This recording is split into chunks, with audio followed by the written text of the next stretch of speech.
መጥተው እጃቸውን እንደጫኑባቸውና በዚያ ምክንያት መንፈስ ቅዱስ እንደተቀበሉ ተናግሯል። ስለዚህ የተጠመቁ ሰዎች ወዲያው መንፈስ ቅዱስን የሚቀበሉበት በጣም የከበረ ምስጢር ነው። ሜሮን እጅ በመጫን በሐዋርያት ዘመን ይፈጸም ነበረ እና ከምስጢረ ሜሮን ጋር በጣም ከፍተኛ ጥምረት የነበረው ግን ደግሞ ራሱን የቻለ ሳክራመንት ነው። ከምስጢረ ሜሮን ማን ነው? ከጥምቀት ጋር ከፍተኛ ቁርኝነት ያለው። ምክንያቱም ወዲያው የተጠመቁ ሰዎች ከተጠመቁ በኋላ የሚቀበሉት መንፈስ ቅዱስን ነው። ስለዚህ ከጥምቀት ጋር በጣም ከፍተኛ ግንኙነት አለው። ግን ደግሞ በቃ ሰው ጥምቀት ተጠመቀ ተብሎ እጅ በመጫን የሚፈጸመው የመንፈስ ቅዱስ ስጦታ አይቀርም። ስለዚህ ደግሞ እሱም ራሱን ችሎ ይፈጸም ነበረ ማለት ነው። የሐዋርያት ሥራ ምዕራፍ 8 ቁጥር 14፣ የሐዋርያት ሥራ ምዕራፍ 19 ቁጥር 5 ላይ ታገኙታላችሁ። እንዲሁም ሐዋርያት እስከሚመጡ ይጠበቅ ነበረ። በሐዋርያት ቀጥታ የሚደረግ ምስጢር ነበረ። በጣም የከበረ ስጦታ የመንፈስ ቅዱስ ስጦታ ስለሆነ በሐዋርያት ቀጥታ የሚፈጸም ነበረ። ጌታችን በወንጌል እናንተ ክፉዎች ስትሆኑ ለልጆቻችሁ መልካም የምታደርጉ ከሆነ የሰማይ አባታችሁማ ለሚለምኑት እንዴት መንፈስ ቅዱስን አይሰጣቸውም ብሎ ከስጦታዎች ሁሉ ከፍ አድርጎ የተናገረው መንፈስ ቅዱስን ነው። እግዚአብሔር የለጋስነቱ መታያ የለጋስነቱ የቸርነቱ መገለጫ ከሆኑ ምስጢራት አንዱ የመንፈስ ቅዱስ ስጦታ መንፈስ ቅዱስ የሚሰጥበት መንገድ ነው። መንፈስ ቅዱስ የመንፈስ ቅዱስ ጸጋ ከሰው ሊገኝ የማይችል ሕይወትን የሚሰጥ ሰውን እንደገና የሚያድስ ሰውን ወደ ተፈጠረበት ጸጋ የሚመልስ በጣም የከበረ ስጦታ ስለሆነ መንፈስ ቅዱስ የሚሰጥበት ስጦታ ነውና በሐዋርያት ቀጥታ ነበር የሚፈጸም። ሐዋርያት እስከሚመጡ እየተጠበቀ የሚሰጥ ጸጋ ነበረ። ከዚያ በኋላ በጥንት ቤተክርስቲያን ምልክቶች አሉ። በአዲስ ኪዳን መጻሕፍት ለምሳሌ ሁለተኛ ቆሮንቶስ ላይ ጳውሎስ እግዚአብሔር ቀብቶናል፣ በእኛ ላይ ማኅተሙን አድርጓል፣ መንፈሱንም በልባችን ውስጥ አሳድሯል ይላል። ሁለተኛ ቆሮንቶስ ምዕራፍ 1 ቁጥር 21 ላይ እግዚአብሔር ቀብቶናል፣ የቀባን እግዚአብሔር ይላል። ከነገራችን ላይ ስማችን ራሱ ክርስቲያን ማለት የተቀባ ማለት ነው። ክርስቲያን ማለት የተቀባ ማለት ነው እና ስማችን ራሱ ከመቀባት ጋር የሚገናኝ ስም ነው። ጳውሎስ የቀባን በመንፈስ ቅዱስ የቀባን ያተመን ይላል። አንደኛ ዮሐንስ ምዕራፍ 2 ቁጥር 20 ላይም ዮሐንስ ወንጌላዊ በመልእክቱ እናንተ ከቅዱሱ ቅባት አላችሁ፣ ስለዚህ ሁሉን ነገር ያስተምራቸዋል ብሎ መንፈስ ቅዱስ የተቀባ ነው። መንፈስ ቅዱስ ሁሉን እንደሚያስተምረን እንደሚገልጥልን ልባችንን ብሩህ እንደሚያደርግልን ተናግሯል። እናንተ ቅባት አላችሁ የሚለው የግሪኩ ክሪዝማ ነው የሚለው ምስጢረ ሜሮን ክሪዝሜሽን ነው የሚባለው። እንደምታውቁት በግሪኩ ቃሉ ራሱ በጣም የሚገናኝ ነው ማለት ነው። አሁን አንዱ ጥያቄው ምንድነው? የሚነሳው ጥያቄ ብዙ ጊዜ ታዲያ ከእጅ ከመጫን ቀጥታ በዚህ በቅባት በተባረከ ሐዋርያት በባረኩት ከሐዋርያት ዘመን ጀምሮ ጳጳሳት በሚባረኩት ቅባት የመንፈስ ቅዱስን ጸጋ የመስጠት ስርዓት እንዴት ተሸጋገረ የሚለው በጥንት ቤተክርስቲያን ትንሽ ብለርድ ነው ማለት ቀጥታ በአዲስ ኪዳን እንደዚህ መተካቱ አልተነገረም። ነገር ግን በጣም ጠንካራ የሆኑ ኤቪደንሶች አሉት። አንደኛ በጣም ለሐዋርያት ቅርብ የሆኑ አባቶች መስክረውለታል። ለሐዋርያት ቅርብ የነበሩ አባቶች ለምሳሌ የአንጾኪያው ቴዎፍሎስ በ180 ኤዲ አካባቢ ዓመተ ምህረት እንግዲህ እስቡት በ100 አካባቢ ኢቭን በጣም የዘገዩት ሐዋርያት ነበሩ። እስከ 90 ምናምን ዓመተ ምህረት ነው ቅዱስ ዮሐንስ ወንጌላዊ ራሱ እስከዛ ነበረ። የእሱ ደቀ መዛሙርት ደግሞ እንግዲህ ከሱ የተተኩት እስከ 160 እስከ 170 አሉ ማለት ነው። በጣም ለሐዋርያት ቅርብ የሆኑ የሐዋርያት ደቀ መዛሙርት ሐዋርያት ራሳቸው የሾሟቸው ሰዎች የነበሩበት ዘመን ላይ ነው ቴዎፍሎስ የጻፈው እና ምን ይላል? በእግዚአብሔር ቅባት ለመቀባት እምቢ አላችሁ፣ ክርስቲያን የተባልነው እኮ ይህን ስለተቀባን ነው ይላል። ጠርጡልያን ወይም ጠርጡለስ የምንለው እሱም በ200 ዓመተ ምህረት አካባቢ አሁንም ሐዋርያት የተኳቸው ሰዎች ለነሱ ቅርብ በነበረ ዘመን ማለት ነው። በአፖስቶሊክ ኤጅ በፖስት አፖስቶሊክ ኤጅ የሚባለው የሐዋርያት ደቀ መዛሙርት ቤተክርስቲያንን በሚያስተዳድሩበት ዘመን ማለት ነው። ኢሚዲየት ደቀ መዛሙርቶቻቸው ከነሱ የተተኩት 1-2 ትውልድ በላይ የማይርቁ በጣም ቅርብ የሆኑ ሰዎች ቤተክርስቲያንን በሚመሩበት ዘመን የነበሩ እነ ተርቱሊያን፣ እነ ሂፖሊተስ ኦፍ ሮም፣ እነ ሲፕሪያን ኦፍ ካርቴጅ ካርታግና የምትባለ ሀገር ጳጳስ የነበረ ቁጵሪያኖስ፣ እነዚህም ሶስተኛው ክፍለ ዘመን መጀመሪያ 250 አካባቢ 200 ለምሳሌ ሂፖሊተስ 215 አካባቢ። ከዛ በኋላ ወደኋላ ደግሞ በጣም እነ ቅዱስ ቄርሎስ ዘኢየሩሳሌም፣ እነ አምብሮስ ኦፍ ሚላን የሚላኑ ሊቀ ጳጳስ አምብሮስ፣ ቅዱስ አምብሮስ፣ እነ ዲዮናሲዮስ ብዙ አባቶች ጽፈውበታል። ስለዚህ በጣም ለሐዋርያት ቅርብ የሆነ የአባቶች ምስክርነት አለው ማለት ነው። ሁለተኛው በጣም ጠንካራው ምልክት በሁሉም ቦታዎች መሆኑ ነው። ሎካል ትራዲሽን አይደለም። እንግዲህ ልብ በሉ፣ በጥንት ቤተክርስቲያን ሆኖ ሎካል ያልነበረ ነገር ከሆነ ምንጩ ከሐዋርያት ነው። ምክንያቱም ሎካል የሆነ ነገር በድንገት ተነስቶ በሁሉም ዓለም ላይ ሊደርስ አይችልም። ኢትስ አጌንስት ሪዝን፣ ከሰው አእምሮ አጌንስት ሪዝን ነው። ይሄ ሎካል የሆነ በአንድ አካባቢ በድንገት የተነሳ ነገር የዓለም ቤተክርስቲያን ሁሉ መመሪያ እንዴት ሊሆን ይችላል? በምን አግባብ? ነገስታት ፎርስ አደረጉት እንዳንል በእነዚህ ዘመናት ቤተክርስቲያን በነገስታት የምትሳደድበት ዘመን እንጂ ቤተክርስቲያን በነገስታት የሚመሩባት ነገስታት ኢንተርቪን የሚያደርጉባት ዘመን አልነበረም። እግዚአብሔር እንደውም ይህንን ያደረገው ለበጎ ሳይሆን አይቀርም። እስከዚያ ዘመን ድረስ ቤተክርስቲያን የነገስታት እጅ የቀነሰው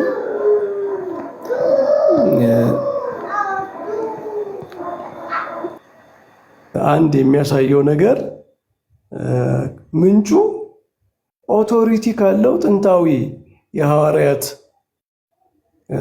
ትራዲሽን እንደሆነ ያሳያል። ምክንያቱም በሁሉም አብያተ ክርስቲያናት ሐዋርያዊ ስልጣን የሌለው ነገር በዛ አጭር ዘመን ውስጥ እንደዛ ተስፋፍቶ ሊመጣበት የሚችል ምንም አመክንዮ የለም ማለት ነው። ስለዚህ አባቶቻችን በቤተ ክርስቲያን ታሪክ የተናገሩት ነገር ታሪኩን መቀበል ብቻ ሳይሆን አመክንያዊ የሆነ ታሪክ ነው። ምንድነው? ሐዋርያት በሁሉም ቦታ መድረስ ሲከብዳቸው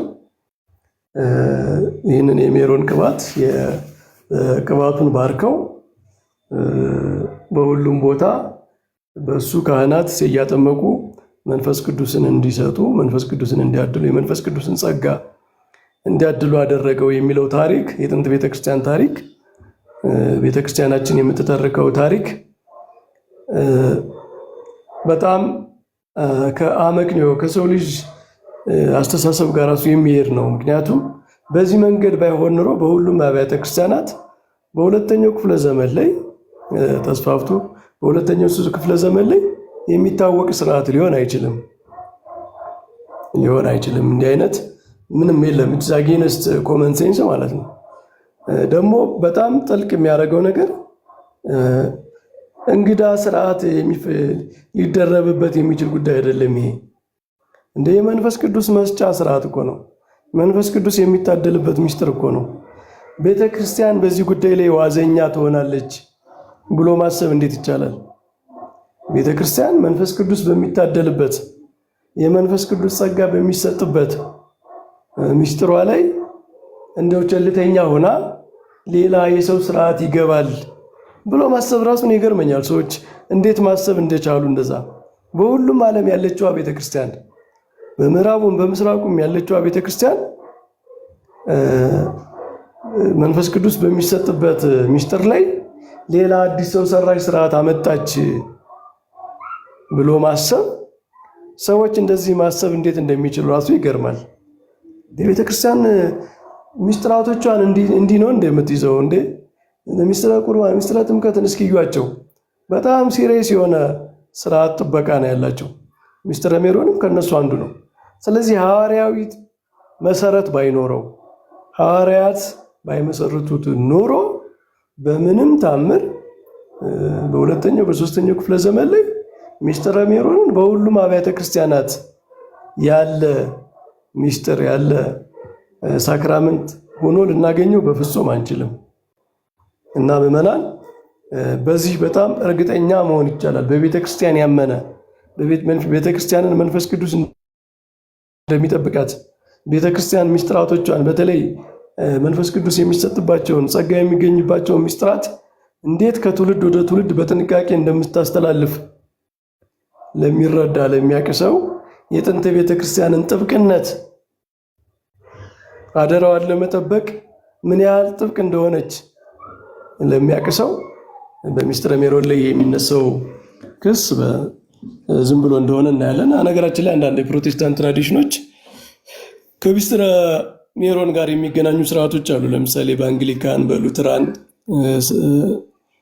ክሪዝሜሽን አላቸው። የኮንፊርሜሽን በቅባት የሚፈጸም ስርዓት አላቸው። ያው ሁሉም አልጣሉትም ከነሱ መካከል ግን በጥንታዊቷ ቤተክርስቲያን ትራዲሽናል የሆነ ነገር ጠብቀው በሚኖሩ አብያተ ክርስቲያናት የጥንት ቤተክርስቲያንን ትውፊት ጠብቀው በሚኖሩ አብያተ ክርስቲያናት ሁሉ አለና ይሄ የሚስጥረ ሜሮን ትምህርት መሰረቱ በአዲስ ኪዳን መጻሕፍት ያለ ዋናው ጉዳዩ ኢሴንሻል የሆነ ዶክትሪኑ በአዲስ ኪዳን መጻሕፍት አለ።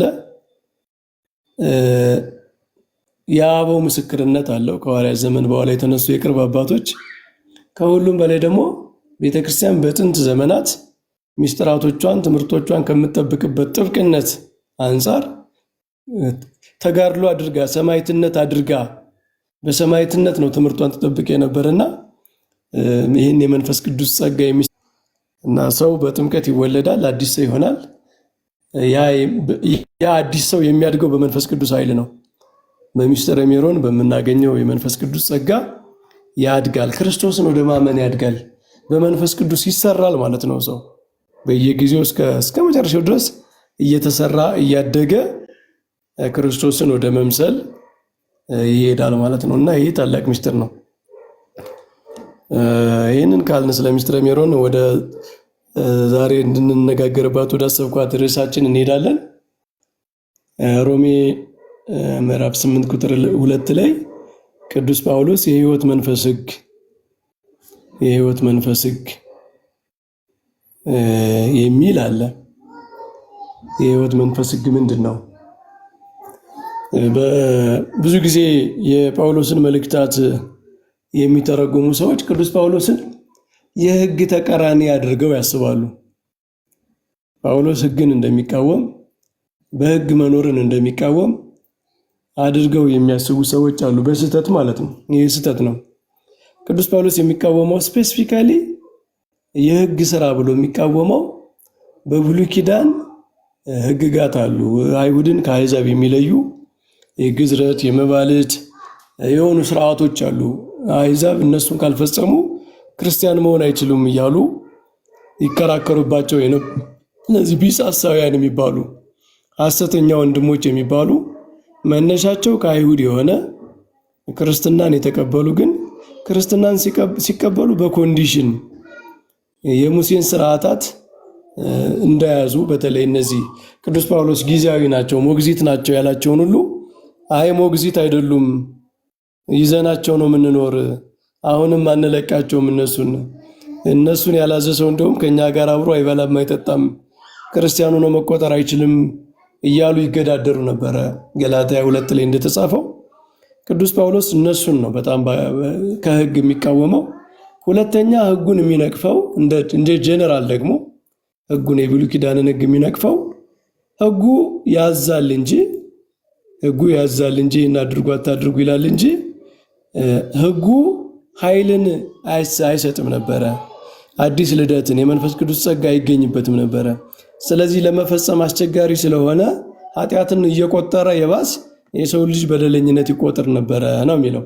የሞት ሕግ የባርነት ሕግ የነበረው ለዛ ነው። ስለዚህ ሕጉ በሰው ልጅ በብሉይ ኪዳን በነበረበት የሰው ልጅ ደረጃ እየኮነነ ነበረ። ምክንያቱም ሰው የሚሰራበት ኃይል አልተሰጠውም ነበር፣ ገና አላገኘም። አዲስ ተፈጥሮን የመንፈስ ቅዱስ ጸጋ፣ ልጅነት፣ ብርታት፣ ኃይል፣ ጥንካሬ ያላገኘበት ዘመን ነበረ። በዛ ዘመን ደግሞ ሕግን መፈጸም ስለማይችል ሕጉ ኃጢአቱን እየቆጠረበት እንዲሁም በራሱ ላይ መርገም ያመጣ ነበረ። ስለዚህ ቅዱስ ጳውሎስ ሕግን የሚቃወምበት አንደኛ እነዚህ ሪቹዋልስ የብሉይ ኪዳን ሪቹዋልስ አሉ። በብሉይ ኪዳን የተነገሩ ስርዓታት እነዚህ ጊዜያዊ ናቸው፣ መነሻቸውም የሚያልፉ ናቸው። ጊዜያዊ ናቸው።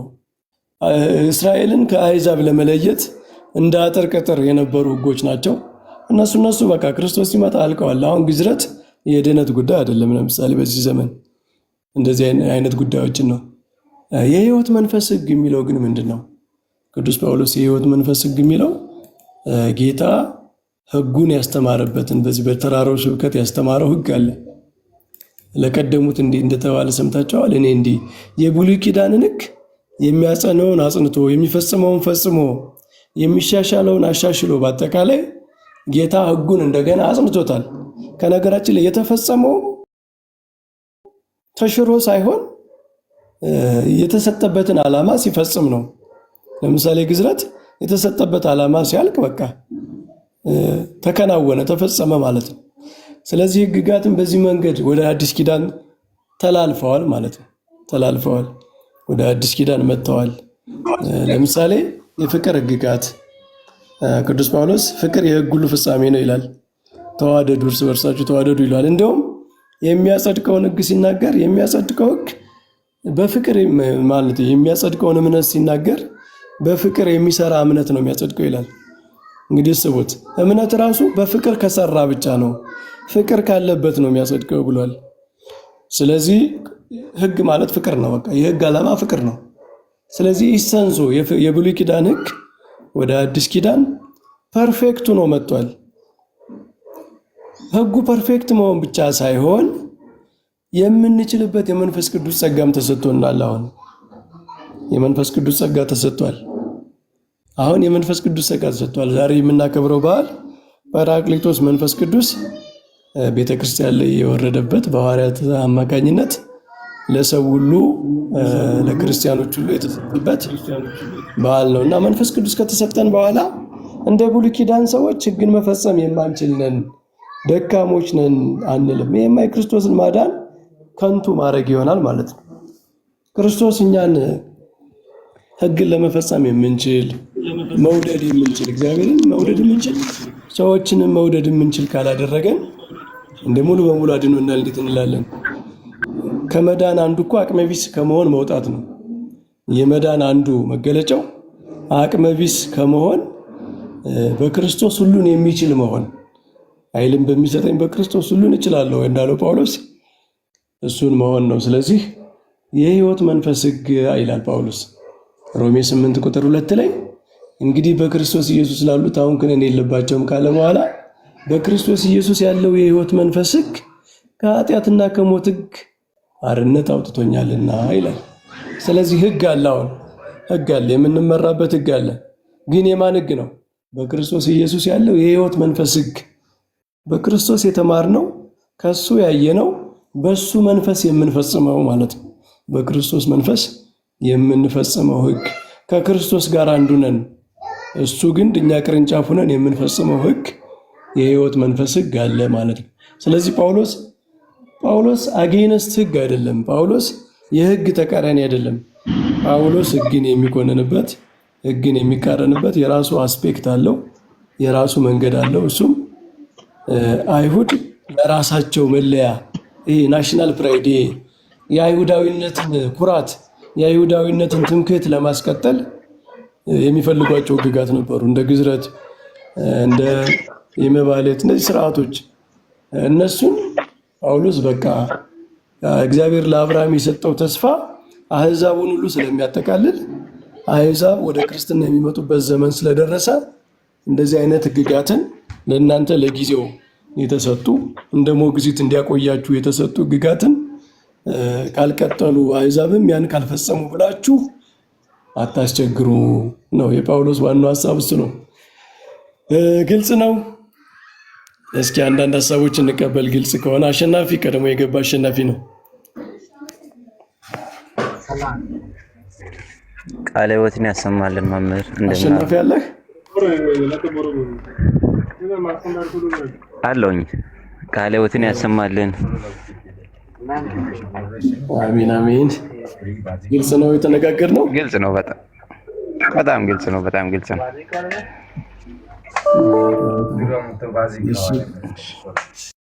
አይዛክ ጥያቄ አለ ብለህ ነው የገባህ መሰለኝ አይደል?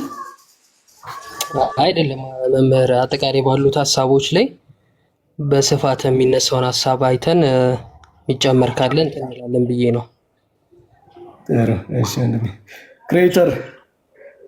ክሬተር ብዙ ጊዜ በኮሜንት የሚያግዘን ወንድማችን ነው። እሺ መምህር፣ መጀመሪያ በጣም አመሰግናለሁ እዚህ ቤት በመገኘቴ። በጣም የማከብሩት መምህር ኖት፣ በጣም የማደንቆት ኖት። በጣም ቴንኪዩ። እና የእኔ ጥያቄ ምንድን ነው፣ አሁን ይህ ህግ ሲባል እንደሚያውቁት አሁን የእንትኖች ጂዊሾች እስካሁን የሚጠቀሙበት እንትን አለ ወደ 613 አይ ቲንክ እንደዛ መሰለኝ። አሁን ከቶራ ላይ የወጣው ህግ ማለት ነው። እነሱ ህግ ብለው የሚጠሩት ወደ 613 ይደርሳል፣ ግዝረትን ጨምሮ ማለት ነው አይ ቲንክ። እና ሌሎቹንም አሁን ከ613ቱ አሁን ይህ ህግ ሲባል ግዝረትን ብቻ ነው ወይ ለይተን የምናወጣው? ሌሎቹስ አሁን 613 የተባልነው የቶራ የሙሴ መጽሐፍ ላይ የወጡት እንትን ብቻ ነው ወይ ግዝረት ብቻ ነው ወይ እንትን የሚባል? ጥሩ እሺ። ለምሳሌ የመባለት ህግጋት አሉ። በሐዋርያት ሲኖዶስ ችግር ተፈጥሮ ነበረ። አሕዛብ ምንን እንዲበሉን ከልክላቸው፣ ምንን ደግሞ እንፍቀድላቸው የሚል ሐዋርያት ስራ ላይ ያለውን ታሪክ ታውቅ የለ? የመባለት ስርዓት ነበሩ። ይሄ አፈጻጸም የመስዋዕት ህግ ምናምን እነሱ ያንን ሁሉ ቆጥረው እኮ ነው 600 ምናምን የሚያደርሱት። መስዋዕቱ ሲሰዋ፣ ቤተ መቅደሱ ሲገባ፣ ሲወጣ ምናምን ሁሉ ሪቹዋሎችን ሁሉ ቆጥረው ነው። እና እነሱ በቃ በአዲስ ኪዳን እኮ ተፈጽመዋል። እነሱ ተፈጽመዋል። ምክንያቱም በክርስቶስ መስዋዕትነት ምሳሌ ነበሩ። ሲጀመር ሲምቦሊክ የሆኑ ምሳሌዎች ነበሩ። ለክርስቶስ ወደ ክርስቶስ የሚያመለክቱ ነገሮች ነበሩ። እና ክርስቶስ ሲመጣ አካሉ ሲመጣ በቃ እነሱ ሚሽናቸው ተፈጽሟል ማለት ነው። ስለዚህ እኛ በአጠቃላይ ህግጋት የምንላቸው ከብሉይ ኪዳን ወደ አዲስ ኪዳን የመጡት ህግጋት አንደኛ የመስዋዕት ህጎች፣ የቤተ መቅደስ ስርዓቶች በክርስቶስ ስራ ተፈጽመዋል ነው። ክርስቶስ አድርጎ እነዚያ ምሳሌ ነበሩ። ክርስቶስ አማናዊውን ነገር እነሱ የሚያመለክቱን ነገር ፈጽሞ አድርጓቸዋል። እነዚህ የሞራል ህግጋት ደግሞ 10ቱ ትእዛዛት አሉ። እነሱ ደግሞ ቀጥታ ወደ አዲስ ኪዳን እንደውም ፐርፌክቱ ነው። ለቀደሙት አትግደል እንደተባለ ሰምተሃል፣ አሁን ግን እንደዚህ ይላቸዋለሁ ተብለው የተሰጡ ህግጋት አሉ። የሙሴ በደብረ ሲና ተራራ ላይ በጽላቱ ላይ ተጽፎ የተቀበሉት ማለት ነው። እነሱ ወደ አዲስ ኪዳን መጥተዋል። አንደኛ እነሱ ወደ አዲስ ኪዳን ሲመጡ እንዴት ነው የመጡት? ፐርፌክት በሆነ ምክንያቱም ለኃጢአት ለቀደሙት አትግደል ተብሏል ይላል ጌታ በወንጌል ማቴዎስ 5 ጀምሮ ተራራ ስብከት ላይ ስታነቡ ለቀደሙ ሰዎች አትግደል እንደተባለ ሰምታችኋል ይላል። እኔ ግን እላቸዋለሁ አትቆጡ ይላል። ምክንያቱም መግደል የሚነሳው ከመቆጣት ነው። ስለዚህ ወደ ልብ ገባ ማለት ነው። አሁን ትእዛዙ አፋዊ ነገር በጣም ውጫዊ ከሆነ ነገር ወደ ውስጥ ለዚያ ጉዳይ ምክንያት ወደ ሆነው ነገር ሁሉ ይገባል ማለት ነው። ለቀደሙት አታመንዝር እንደተባለ ሰምታችኋል። እኔ ግን እላቸዋለሁ እንደው ወደ ሴት ያየ የተመኛት አመነዘረ ይላል። ከመመኘት ነው ማመንዘር የሚጀምረው። ስለዚህ ወደ ውስጥ ይገባል ማለት ነው። ስለዚህ በአዲስ ኪዳን እነዚህ ህግጋት ኢንተርናላይዝድ ሆነዋል፣ እንደውም ወደ ውስጥ ገብተዋል። ለዚህ ነው ቅዱስ ጳውሎስ በሁለተኛ ቆሮንቶስ ምዕራፍ 3 ላይ እናንተ በሕያው እግዚአብሔር መንፈስ እንጂ በቀለም አይደለም፣ ስጋ በሆነ በልብ ጽላት እንጂ በድንጋይ ጽላት ያልተጻፈ በእኛም የተገለገለ የክርስቶስ መልእክት እንደሆናችሁ የተገለጠ ነው ይላል። ስጋ በሆነ በልብ ጽላት እንጂ በድንጋይ ጽላት ያልተጻፈ ማለት በውስጣችሁ የተጻፈ በልባችሁ የተጻፈ በመንፈስ ቅዱስ የተጻፈ ነው። የቀደመው ትእዛዝ በድንጋይ ላይ በጽላቱ ላይ ነበር የተጻፈው እና እሱ አሁን በልባችሁ ተጽፏል፣ በስጋ ልባችሁ ውስጥ ተጽፏል ነው የሚለን እና ተሽሯል አይደለም፣ ወደ ውስጣችሁ ገብቷል። እንደውም በጣም ፐርፌክት ነው። መንፈስ ቅዱስ በልባችሁ ውስጥ ጽፎታል ነው የሚለው። ስለዚህ ሕግጋት ብዙ ናቸው። 600 ምናምን የሚያደርሷቸው ሁሉንም ደምረው ነው የመስዋዕት የስርዓት የቤተ መቅደሱ ስርዓት እነዚህ በክርስቶስ መስዋዕትነት የተፈጸሙትን ሁሉ እነዚህ 10ቱን ትእዛዛት ሁሉ ቆጥረው ነው። ሁሉም በየፈርጃቸው ወደ ክርስትና ግን ምሳሌ የሆኑት ምሳሌ ሆነው አልፈዋል። አማናዊ ስለመጣ የሞራል ሕግጋት በክርስትና ፐርፌክቱ ነው መጥተዋል፣ በተለይ 10ቱ ትእዛዛት። ስለዚህ ፈርጅ አላቸው። እያንዳንዳቸውን ካቴጎሪካሊ ማየት ይኖርብናል ማለት ነው። ክሬተር እሺ ቴንኪዩ መምህር። እና ከዚህ ጋር እያይዘው እንትን እንዲሉልኝ የምፈልገው አሁን ከ613ቱ ህግጋት መሀል የሚጠቅሱት ምንድን ነው? የወራት አሁን ለምሳሌ ሰዓት፣ ሳምንት፣ ወር፣ አመት ተብሎ የምንቆጥረው አለ አይደል? እሱን የወር አቆጣጠር ለእስራኤል ለኛ ብቻ ነው እግዚአብሔር የሰጠው እና ሌላው ዓለም በወር የመቁጠር ሞራል የለውም። ሲጀመር ወር ለኛ ነው የተሰጠው የወር አቆጣጠር የሚሉት እንትን አላቸው እና እሱንም እስኪ አያይዘው። ያው ከርዕስ ከወጣው ግን ሶሪ። ከነገራችን ላይ ለእስራኤል የተሰጠ ለቤተ ክርስቲያን ያልተሰጠ ነገር የለም። ምክንያቱም ቅዱስ ዮሐንስ አፈወርቅ ምን ይላል? ምኩራብ ዘራች እኛ ሰበሰብን ነው የሚለው። ኦሪት በኦሪት የተዘራውን ነገር ያጨደችው የሰበሰበችው ቤተ ክርስቲያን ነች እና በብሉይ ኪዳን የነበረ ለብሉይ ኪዳን ሰዎች የተሰጠ ለአዲስ ኪዳኗ ቤተ ክርስቲያን ያልተሰጠ ነገር የለም ማለት ነው። ምክንያቱም ዓላማው ራሱ እግዚአብሔር ብሉይ ኪዳንን ሲመሰረት አዲስ ኪዳንን እያሰበ ነው እንጂ በብሉይ ኪዳን በቃ እንዲያልቅ እንዲደመደም አይደለም። የብሉይ ኪዳን መሸጋገሪያ ነው። ቅዱስ ጳውሎስ እንደ ሞግዚት እንዳለው ሞግዚት አንድ ሰው እስኪያድግ ድረስ የምትጠብቅ ነች አይደል? የልጅነት ዘመንን የሚያግዝ ነው። ስለዚህ የሞግዚት ስርዓት ነው የብሉይ ኪዳን የነበረው። እሱ ተፈጽሟል አሁን።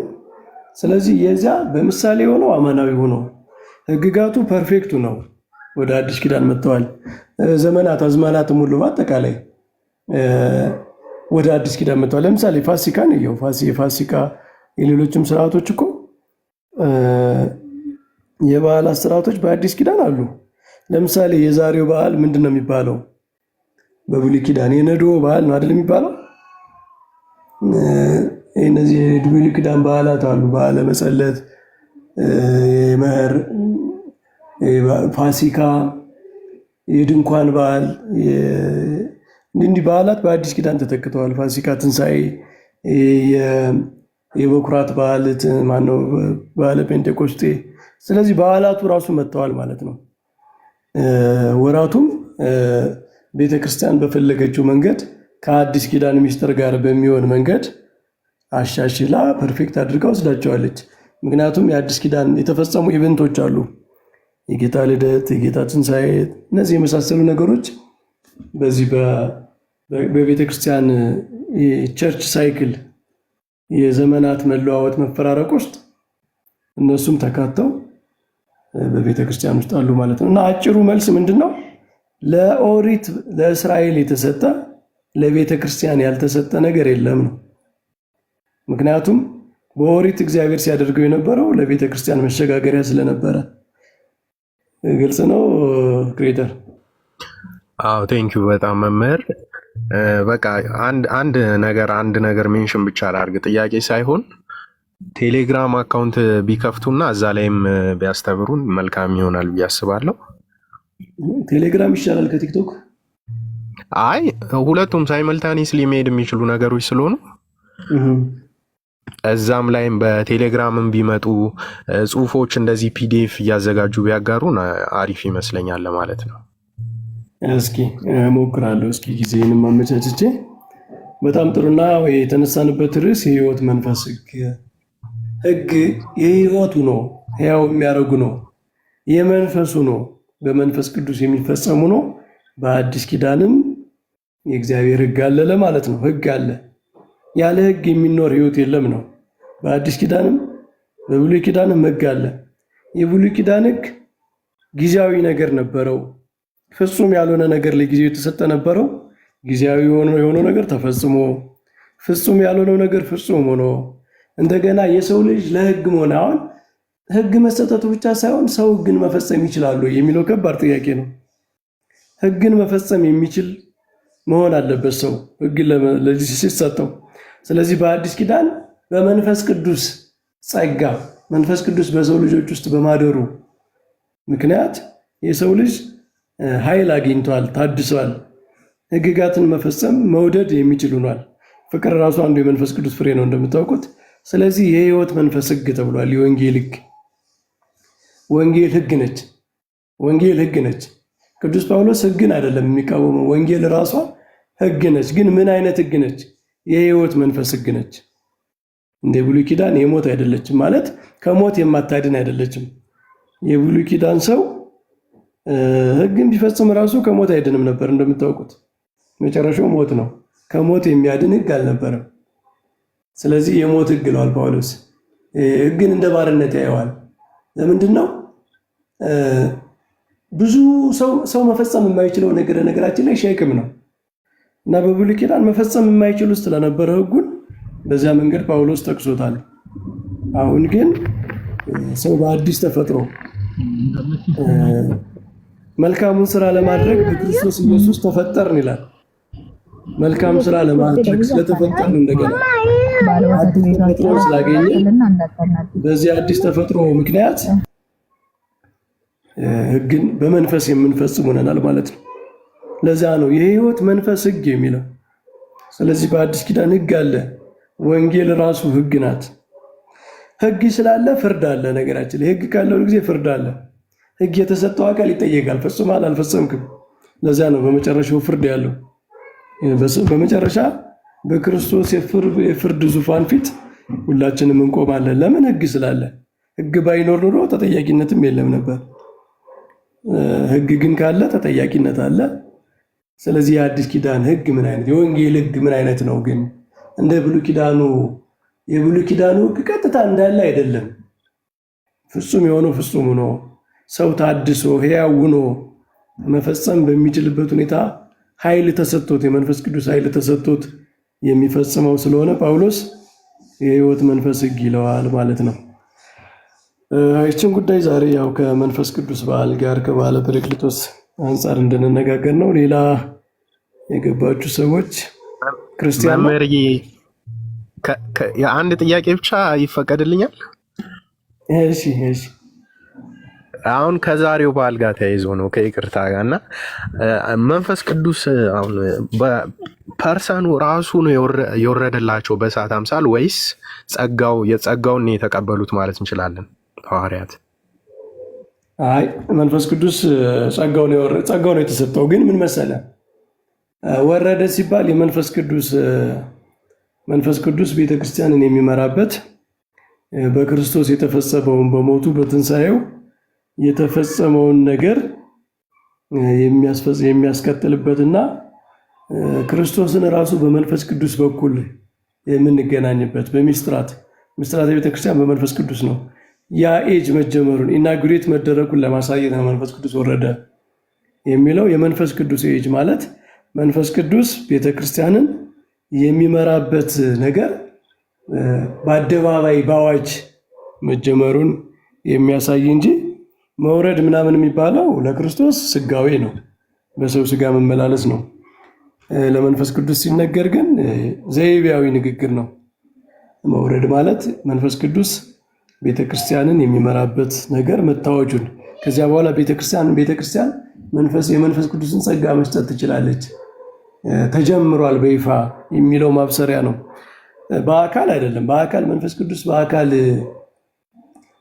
በሁሉም የመንፈስ ቅዱስ አካል ረቂቅ ነው። ሲጀመር በሰው አካል ውስጥ አይወሰንም። መንፈስ ቅዱስን በፍጡራን አካሉን በፍጡራን ውስጥ አትወስነው። ስለዚህ በጸጋው ነው የሚባለው። በአካል ከሆነ ወደ ኢንካርኔሽንም ስለሚሄድ አካላዊ አካሉ የመንፈስ ቅዱስ አካል ሲጀመር ከአብ ከወልድ ዙፋንም ጋር አብሮ የተቀመጠ እንጂ ያንን ለቆ የመጣ አይደለም። ለወልድ ወረደ ሲባል ስጋዊ ነው፣ ሰው መሆኑ ነው። ለመንፈስ ቅዱስ ደግሞ ሰዋያዊ አነጋገር ነው።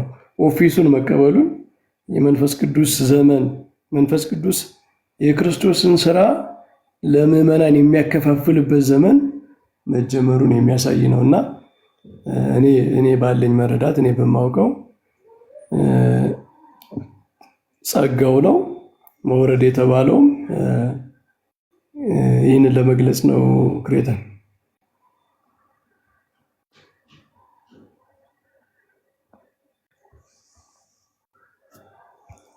ይሰማል በጣም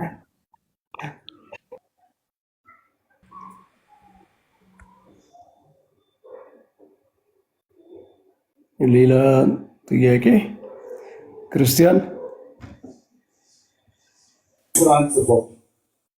ባለሙያው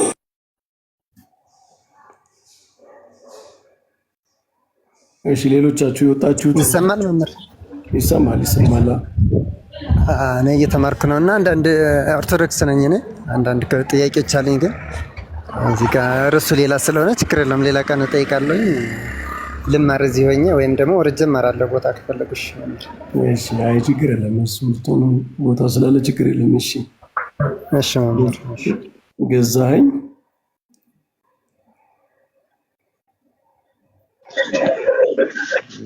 በመጀመሪያ አመሰግናለሁ መምህር አመሰግናለሁ። እግዚአብሔር ያክብርልኝ።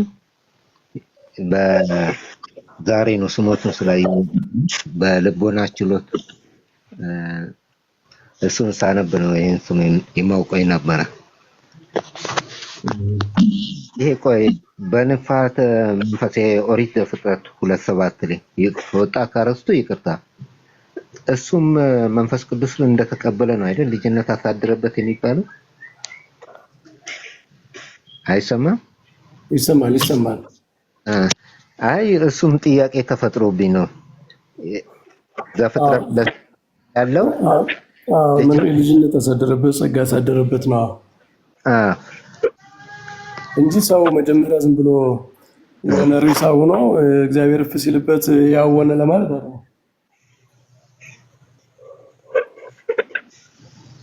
እሺ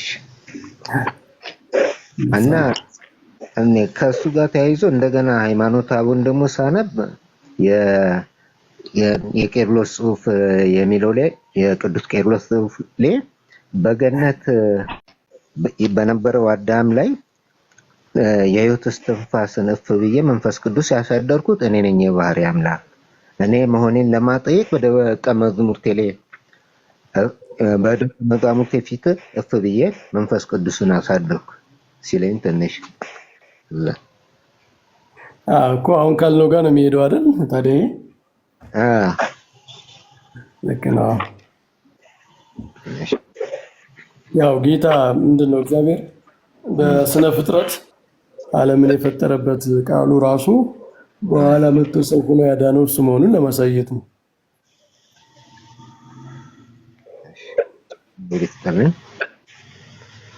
በጣም ጥሩ። ሌላ ጥያቄ ከሌላችሁ ያው ብንጨርስም አንዳንድ ጉዳዮች ላይ እንደዚሁ እየተነጋገሩ መውጣት ይቻላል መሰለኝ። ብዙ ትምህርት ሲበዛ ልብ ያደክማል አይደል?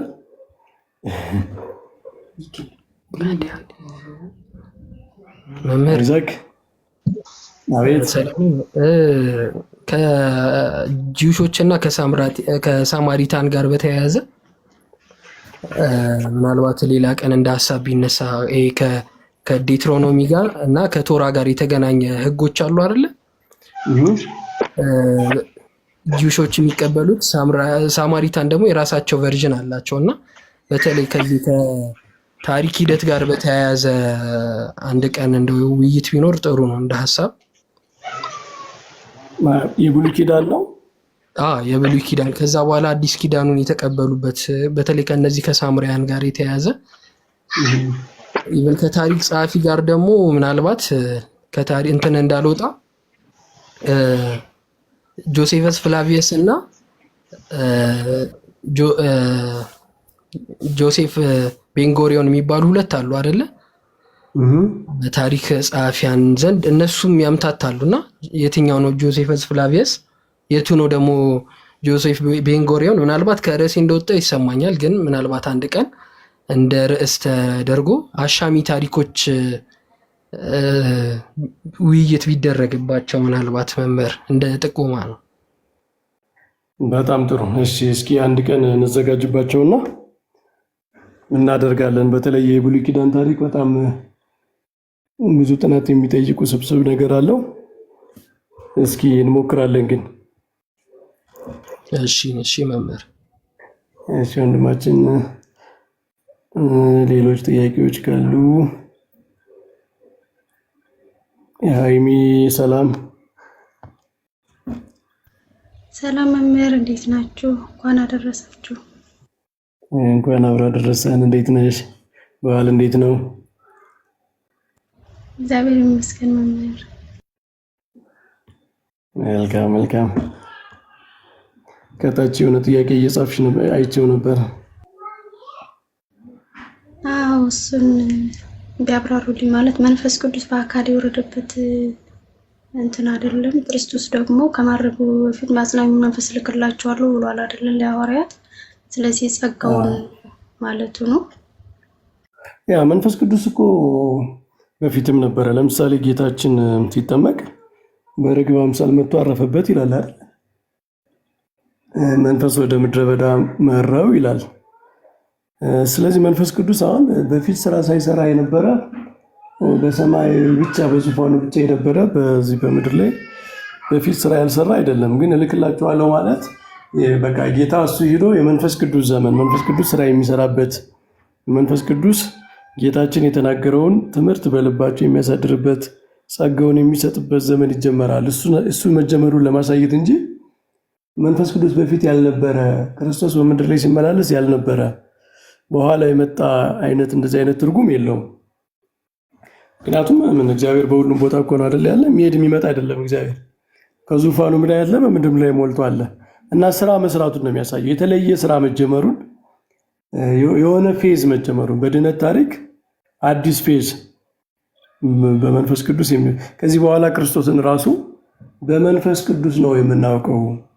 መንፈስ ቅዱስ ነው ከክርስቶስ ጋር የሚያገናኘን የሚለው ያ የመንፈስ ቅዱስ ኢኮኖሚ ኦፍ ሳሊቬሽን አለ። በድነት ቅደም ተከተል የመንፈስ ቅዱስ ስራ መጀመሩን ለሁሉም ጸጋውን መስጠት ነው። በፊትም ይሰራ ነበር። ጌታ ሲጸነስ በመንፈስ ቅዱስ ግብር ነው። በጥምቀቱ መጥቶ መንፈስ ቅዱስ በርግብ አምሳል ወርዶ መስክሮለታል። በፊትም እየሰራ ነበረ። በክርስቶስ ዘንድ እየሰራ ነበረ። ያ በክርስቶስ ዘንድ ይሰራ የነበረው ስራ አሁን ለቤተ ክርስቲያን ደግሞ የሚሰጥበት ዘመን፣ ቤተ ክርስቲያን በአጠቃላይ የምትቀበልበት ዘመን፣ እሱን ኦፊሻሊ ኢናጉሬት የሚደረግበት የሚታወጅበት የሚደረግበት ጊዜ እሱን ለማሳየት ነው እንጂ ጌታ መንፈስ ቅዱስ በምድር ላይ ያልነበረ ሆኖ አዲስ ይመጣል የሆነ መልእክተኛ ከሌላ ሀገር ወደ ሌላ ሀገር እንደምትልኪው አይነት በዛ አይደለም። መንፈስ ቅዱስ በሁሉም ቦታ አለና የተለየ ስራ መጀመሩን የሚያሳይ ንግግር ነው። አይም እሺ መምህር ቃልዎት ያሰማልን። ሌላው ደግሞ ቁጥሩን አላስታውስም፣ በጊዮርጊስ ዘጋስጫ በመጽሐፈ ምስጢሩ ላይ መንፈስ ቅዱስ ሲወርድ እመቤታችንን በመካከላቸው እንዳለች ይናገራልና እመቤታችን ላይ መንፈስ ቅዱስ ወረደ ማለት እንችላለን ያስብላል ወይስ? በዚያ በጰራቅሊጦስ ዕለት መንፈስ ቅዱስ የወረደው ቤተክርስቲያን ላይ ነው። በአጠቃላይ ያቺ ቤተክርስቲያን የመጀመሪያዋ ቤተክርስቲያን የክርስቶስ ደቀ መዛሙርት በተሰበሰቡበት ነው። ስለዚህ ይሄ ነው ሳይል ነው የወረደው ማለት ነው። እመቤታችን ከዛ በፊት መንፈስ ቅዱስ የለም ማለት አይደለም። ሐዋርያትም እኮ ከዛ በፊት ጌታ ብሎ መንፈስ ቅዱስን አሳድሮባቸዋል አይደል? በክህነት ብሎ መንፈስ ቅዱስን አሳደረባቸው ብሎ ነው ከማድረጉ በፊት። ስለዚህ ይሄኛው ለቤተ ክርስቲያን የመሰጠቱ ምልክት ነው። ያ ኩነቱ የባህረ ጰራቅሊጦስና አያለየም። ሁሉም ባሉት ላይ ነው። በእመቤታችን በተለየ ሁኔታ በስጋዊ የመንፈስ ቅዱስ ስራ የመንፈስ ቅዱስ ጸጋ ነበረ። በኋላም ግን ያ አፊርም ተደርጓል። እመቤታችን የቤተ ክርስቲያን እናት በመካከል ቁጭ ብላ የነበረች ስለሆነች በሁሉም ላይ ያለ ነው። የሌለ መንፈስ ቅዱስ የሌላቱ ነው በኋላ ተሰጣት ሳይሆን ሴሪሞኒያሊ ግን ያ ኩነቱ ሁሉንም ያጠቃልለ ነው። ለሐዋርያት ቀድሞ በክህነት ተሰጥቷቸው በኋላ ደግሞ መንፈስ ቅዱስን ተቀበሉ ብሏቸዋል ጌታ ቀድሞ፣ በኋላ መንፈስ ቅዱስ አደረባቸው ተብሎ እንደተጻፈው እመቤታችንን በፊት ከስጋዊ ዘመን ጀምሮ መንፈስ ቅዱስ የሞላባት ጸጋ የሞላባት ብትሆንም ያ ለቤተ ክርስቲያን ለሁሉ የተደረገው ሁሉንም ስለሚያጠቃልል በዚያ በተሰበሰቡት ላይ ሁሉ ነው የሚለው መጽሐፉ፣ ሰው አይለይምና ስለዚህ በሁሉም ላይ ነው ማለት ነው። በሚታይ ሁኔታ በሁሉም ላይ ነው ያደረው ማለት ነው። እሺ መምህር እግዚአብሔር ያክብርልኝ፣ ቃልዎት ያሰማል። አሜን አሜን። በሉ ወንድሞች እህታችን እዚህ ላይ ይብቃን። ትንሽ ተማምረናል። እንደዚህ ስንችል አንዳንድ እየገባን በአንዳንድ ጉዳዮች እንነጋገራለን። ለሳፓቶስ ሀሳብ ያልሰጠ እሱ ብቻ መሰለኝ።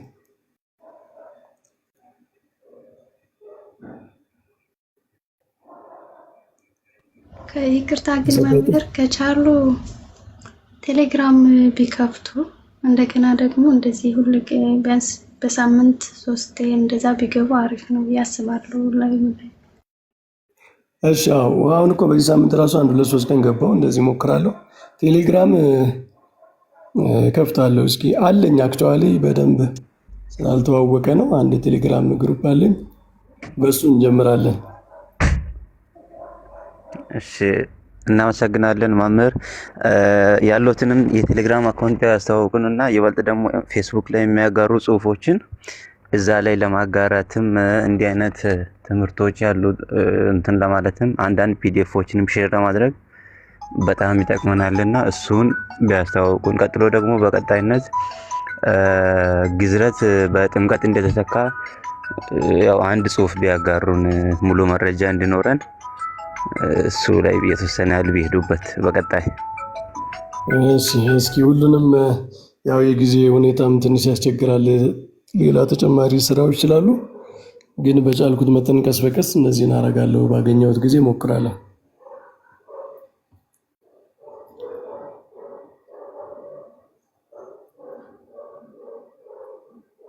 በሉ ደህና ሁኑ። መልካም በዓል።